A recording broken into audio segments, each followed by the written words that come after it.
and welcome to another episode of The Big Leap.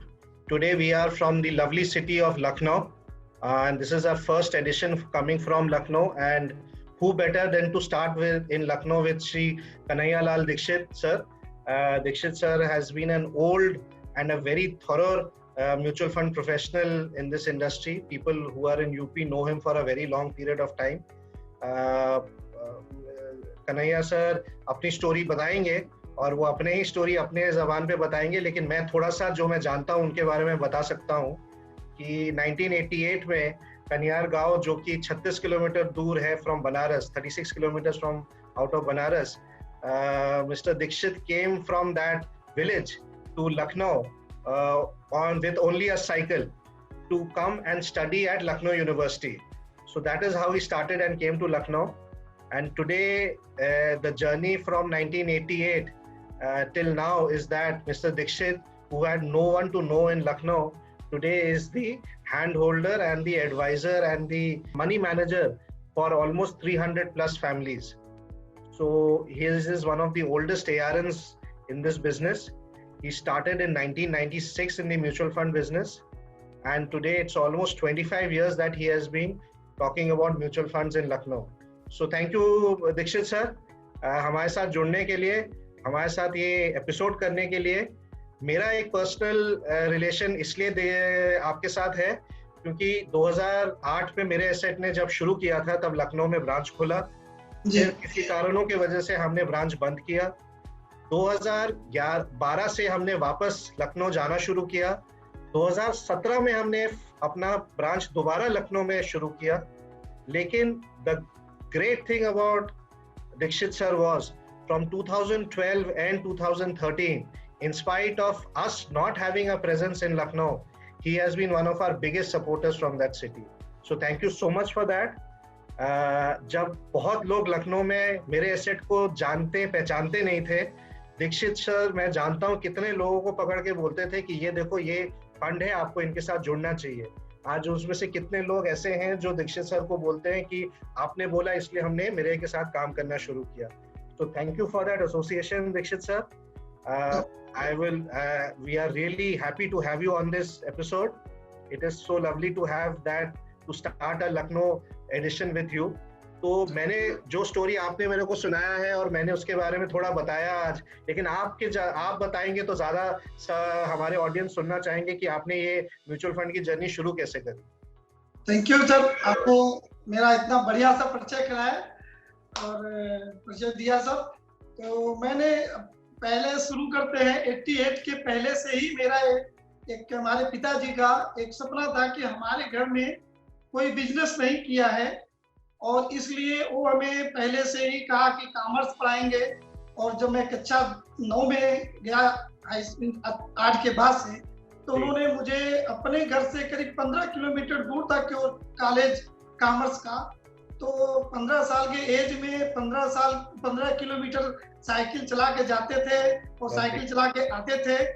लेकिन उनकी इसके पीछे उनका एक बहुत बड़ा सपना था कि इनको बिजनेस कराना है। और मैं जब उस बिजनेस में जाने लगा, जब पढ़ाई किया तो फिर लखनऊ आया। तो लखनऊ आकर के मैंने यही सोचते रहे कि मैं बिजनेस क्या करूं, कि कौन से बिजनेस करूं जो पिताजी का सपना इतना इन्होंने देखा था और पूरा कैसे करूं। तो मैंने बीकॉम करने लगा। तो बीकॉम करते करते शेयर मार्केट के बारे में पढ़ा।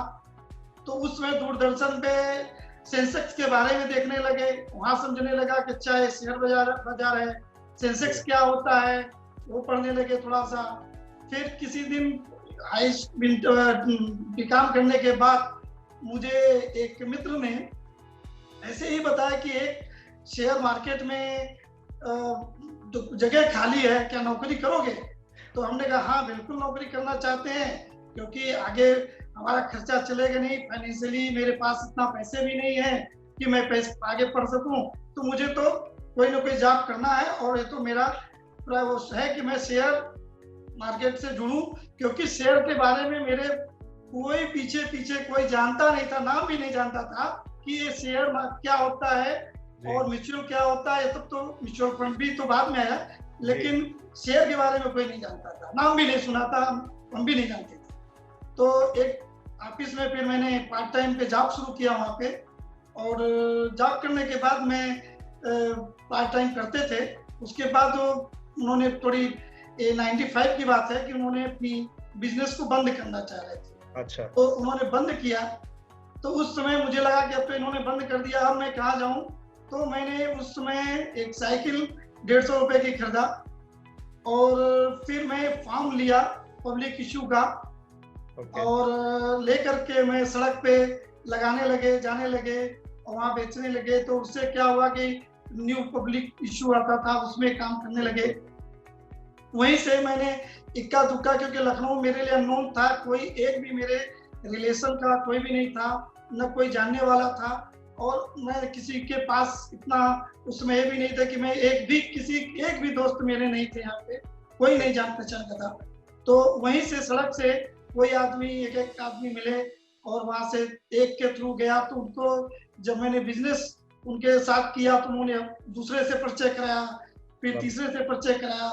ये सब करते करते उन्हें फाइनली 96 के बाद 97 में और अच्छा अपना काम करने लग गए, थोड़ा होने लगा, बिजनेस बढ़ने लगा जी। उसके बाद 2001 में मैंने टर्मिनल भी लगाया, और टर्मिनल भी चल रहा है। तो उससे थोड़ी सी, तब से क्या हुआ कि मैंने वेल्थ क्रिएशन में बहुत जोर दिया। मैंने SIP उस समय 2001 से 2 से शुरू किया, तो खुद की SIP 500 रुपए की करके 6 महीने, जबकि पैसे नहीं होते थे, लेकिन फिर 500 की करके 600 की SIP 6 महीने चलाया। उस SIP को दिखाया लोगों को, और उसमें इतनी मेहनत की उस पे कि SIP कम से कम मैंने तो नहीं कुछ, तो उस SIP से अपनी SIP को दिखा करके कम से कम उस समय 200-250 SIP किया। लखनऊ में SIP किंग उस समय बोला जाता था। लवली। और उस जमाने में आप चेक ले रहे थे, उस टाइम ECS मैंडेट NACH कुछ नहीं था, चेकबुक की 10 चेक्स का चेकबुक आता था, 6 चेक लेते थे, और 6 चेक आप ले जाते थे। तो कैसे फिर वो, और उसमें हमने वहीं से एक मेरे जिंदगी में एक टर्निंग पॉइंट आया कि लोगों ने एक दूसरे को, दूसरा तीसरे को, तीसरा चौथे को करते करते, और मैंने एक चीज बीच में एक ऐसा समय आया कि जब मेरा चलने भी लगा था, तो मुझे एक जगह जॉब भी मिला कि यहाँ जॉब कर सकते हैं, अच्छा जॉब था। लेकिन मुझे पीछे देखा कि नहीं, जो मेरे सहारे पैसे लगाए हैं, अगर मैं छोड़ के जाऊंगा तो उनका क्या होगा। इसलिए मैंने फैसला किया कि नहीं, मैं इसी में कंटिन्यू करूंगा। 25 साल पहले आपने पहला म्यूचुअल फंड का एप्लीकेशन आपने शुरू किया इंडस्ट्री में लोगों को बताना, फिर 2000 से लोगों को म्यूचुअल समझाते गए, और उसके बाद फिर आए। तो ये 25 साल में मेन कौन सा माइलस्टोन था जहां पे आपको लगा कि ये मेरे, आज जहां से वो माइलस्टोन ऐड करके आज एथिक वेल्थ एडवाइजर्स बना, तो कुछ उसके बारे में बताइए। सबसे पहले तो एक ही, जो SIP उस समय बेचा था, उस SIP से मेरे लिए एक काफी क्लाइंट, जो कि लखनऊ में कोई जानता नहीं था, उस समय मेरे पास 200-250 इन्वेस्टर मेरे साथ जुड़े, और लोगों ने फैमिलियर हुए। उनके बाद उनके बच्चों का, उनके बेटियों का, उनके दामाद का, सभी का एक करते गए। फिर मुझे 96 के बाद, इसमें 2011 में वेल्थ फोरम में मुझे नेट सेल्स इक्विटी अवार्ड का वो मिला था, नॉन मेट्रो रीजन में, नॉर्थ इंडिया में। कौन से साल में था? ये 2011 में। करेक्ट। वो एक ये भी मेरे लिए बहुत माइलस्टोन था कि एक समय में किया। इसके बाद अभी फिर जाकर के 2000 पहले, थोड़ा सा पहले कि 2008 में जो बहुत गिरावट आई थी, तो उस समय भी क्लाइंट को सही समझाना, सही करना और सही से लेना, उस समय भी मैंने इन्वेस्टमेंट कराया, तो एक वो भी मेरे लिए बहुत अच्छा रहा। तो ये लास्ट ईयर भी आपने कुछ माइलस्टोन अचीव किए, मुझे मालूम है। आप वो भी बताइए कि आपने कैसे, क्योंकि आप इतने सालों से इतने पुराने क्लाइंटों को भी आपने उनका बिजनेस करने का और म्यूचुअल फंड में इन्वेस्ट करने का आपने उनका नजरिया बदला, तो कुछ उसके बारे में बताइए। इस बीच में सर क्या हुआ कि मैंने जो मैं जी लोगों को डिजिटल पे ले आया जी, डिजिटल प्लेटफॉर्म पे ले आया। जी। तो उस डिजिटल प्लेटफॉर्म से क्या हुआ कि एकदम से मेरे काम करने का तरीका बदल गया। एक दिन लखनऊ में सबसे पहले मैंने 121 121 एसआईपी एकदम से डाला था सिंगल डे में, तो उससे लोगों की लखनऊ में भी काफी लोगों ने भी उसके बाद किया। फिर उसके बाद नेक्स्ट टाइम बाद में फिर मैंने 351 एसआईपी एक साथ फिर डाला, और ये मेरे लिए एक बहुत बड़ी अचीवमेंट था कि मैंने इसमें एक साथ में किया, वो डिजिटल होने के नाते, और मैंने डिजिटल किया।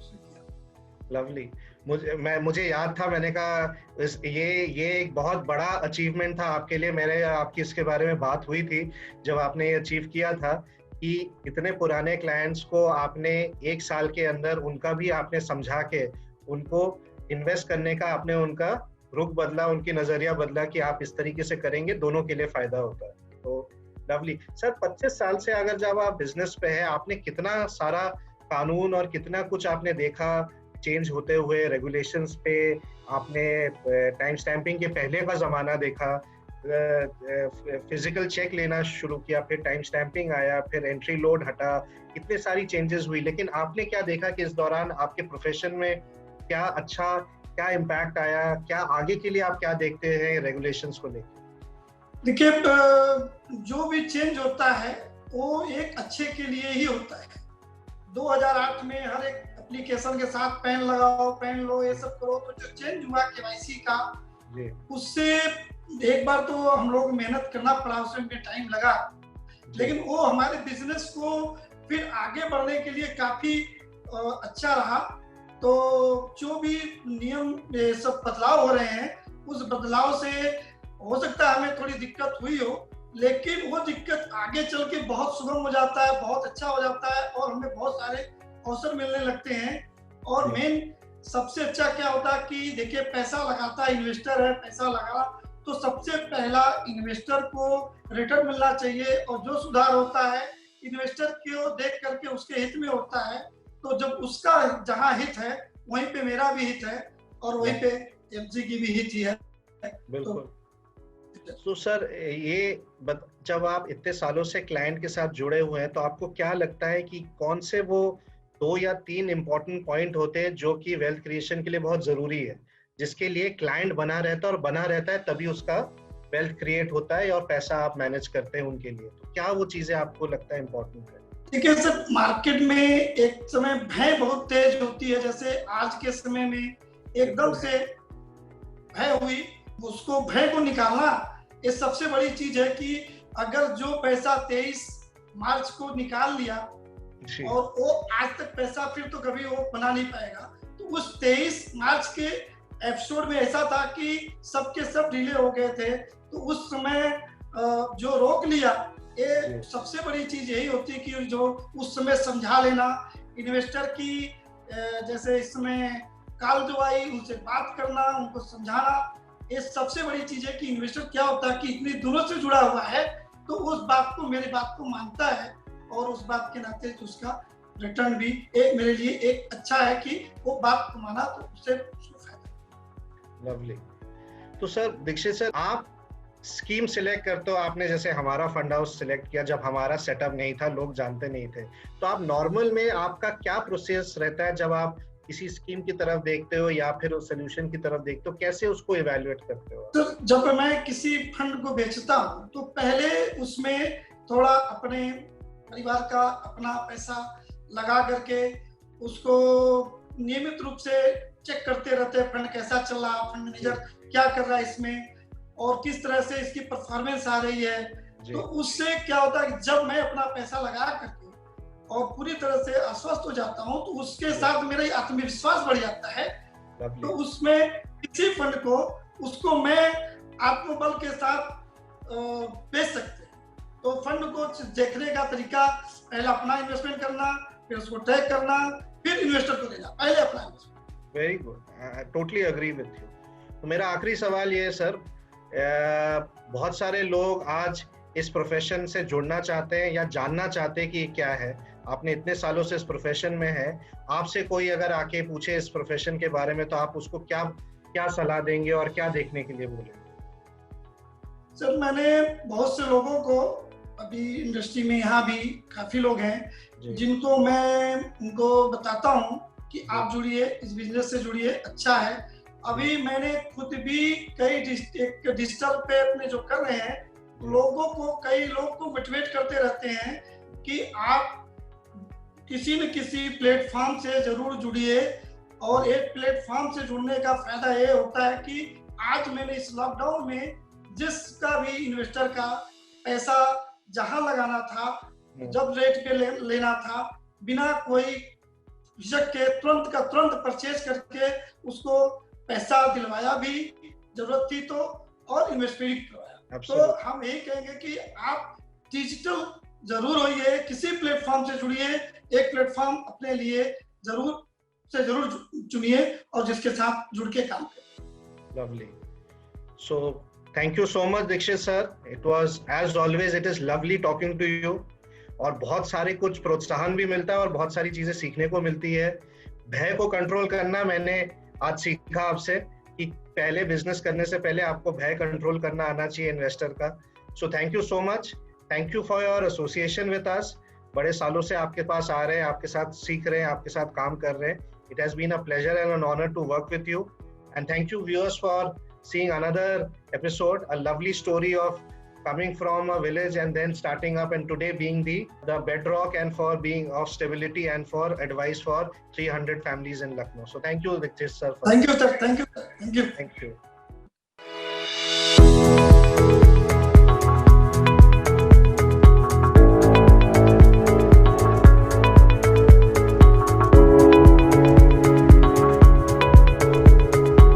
Mutual fund investments are subject to market risks.